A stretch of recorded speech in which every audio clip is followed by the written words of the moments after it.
Welcome back. It's Sports Tonight, reaching you from your award-winning channels, television. We also love talking sports. This is the Fun Factory. We do everything that is coming down in our world of sports. Just gone by, we talked about the Inter-Club Volleyball Championship for Africa Zone 3. It's taking place right here in Lagos, Nigeria. Oh, we played some cricket also, and we saw some positives out of it. We talked about the 2018 Commonwealth Games and ways that the country can improve action parts of the sport. So now about to talk about the CAF Confederation's Cup. Is going to be very tough because a lot of Nigerian football fans, they were expecting things from Pt.1 United. Why? They are the defending champions of the Nigeria Professional Football League. They won the first leg of this CAF Confederation Cup game against USM Algiers in Lagos by 2-1. And so we're expecting that Pt.1 United can go to Algiers and put up a fight. It didn't happen, Cosmos. They lost. Now, not about anybody can lose a football match. I mean, it's football. Anything can happen. But Pt.1 United lost by 4-0 without a fight. Are you disappointed? Well, it's not about whether I'm disappointed or not. It's about the factors of them, not pushing or not giving a fight. I mean, they went to Sus, and when they got to Sus against the Tour de Sahel, I mean, they were losing 4-0, and of course, they scored 2 goals back in the Champions League qualifiers before they get to the Confederations Cup. So they fought in that one. And I, for one, feel that Tour de Sahel is pretty much a better side than USM Algiers.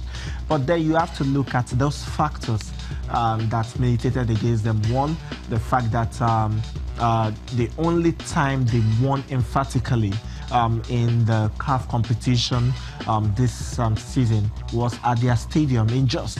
But then because of adhering to instruction, football instruction especially, and of course some other factors, they could not play their matches at the Jos Stadium anymore. They went to the Sani Abacha Stadium and of course played the last one at the Agege Stadium, and they're not particularly used to the stadiums. So at the one at the Agege Stadium, they were able to win slimly by 2-1. Now going there, what level of preparation do they have? Now of course the rumors that there are some cracks in Pt.1 United too. It's also a very big factor as well. These are things that factor into some of these things. So it is not about disappointment. This is about the fact that it was expected. I mean, you cannot give what you don't have. It was expected, and because it was expected, it just happened. Of course, first goal came in the 31st minute, and you want to think that, okay, they could be able to do some things about it, but then 2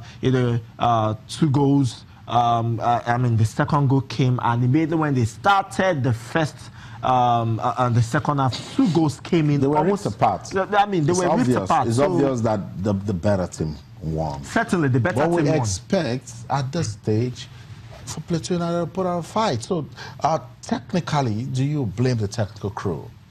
Well, if you talk about technically, it's a game that we didn't see because it wasn't on television. But, technically, you want to feel that the truth is that sub-Saharan African side are not as technically gifted or good, or as the North African side. So when you want to play North African side, you need to be prepared well on and off the pitch. Now it's all about tactics, it's all about techniques, it's all about the kind of players you want to use, it's all about the formation you're going to use as well. So fine, Kennedy Boboye has shown that he's actually a very good coach. Now the question is he technically able to be to play these guys? I felt that he made some interesting changes against the Tour de Sahel in the CAF Champions League qualifiers, because I saw the highlights pretty much later on. But then against this side, as I said, it's probably not about the tactics or the techniques. I feel it's probably about some other issues as well. Now they need to go back.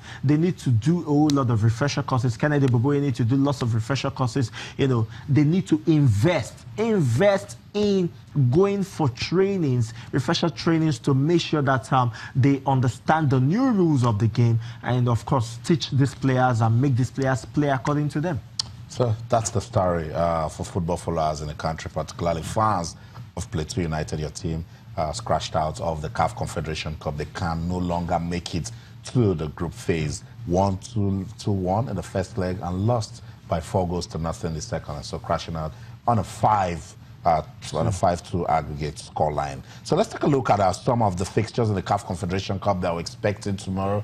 MFM, they also have a tight, should we say, it's going to be very difficult for them, but it's football, anything can happen. And I spoke to Austin Okpara, the captain of this MFM side, after they lost to Joliba right here at the Agege Stadium in Lagos by a single goal. And he says if they can win in Lagos, that MFM can also win in Mali. Well, I think that's just it. I mean, MFM have gone to Mali this season in the CAF Champions League qualifiers against Real Bamako, and of course, you know, they came out with a favorable result, 1-1. Of course, they scored first. Real Bamako came back and it ended 1-1. Now, Joliba at the Agege Stadium were able to win, so I feel that MFM can go. Now, this is not a North African side, so I feel that the both teams will be at par. It will be fight, but MFM, if they can keep their heart together and of course do not put into back those goal scoring chances, because I'm sure they're going to have goal scoring chances,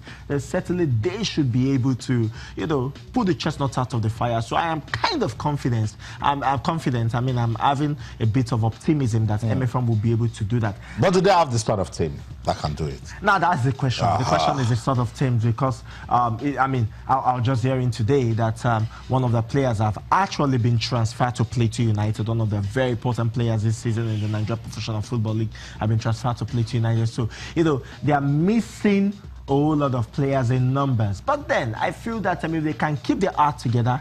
And as I said, especially going forward, they're missing lots of, I mean, good guys that can be able to, you know, bury chances for them. But then if they can take their chances, I feel that MFM will be able to, you know, pull the chestnuts out of the fire, and then let's see how it will work out for them. And of course, in the other game between Aqua United and Al Hilal, Aqua United at the Goswell Akpabio Stadium, they actually do not know how to score. It's not as if they don't know how to score, but they find it difficult.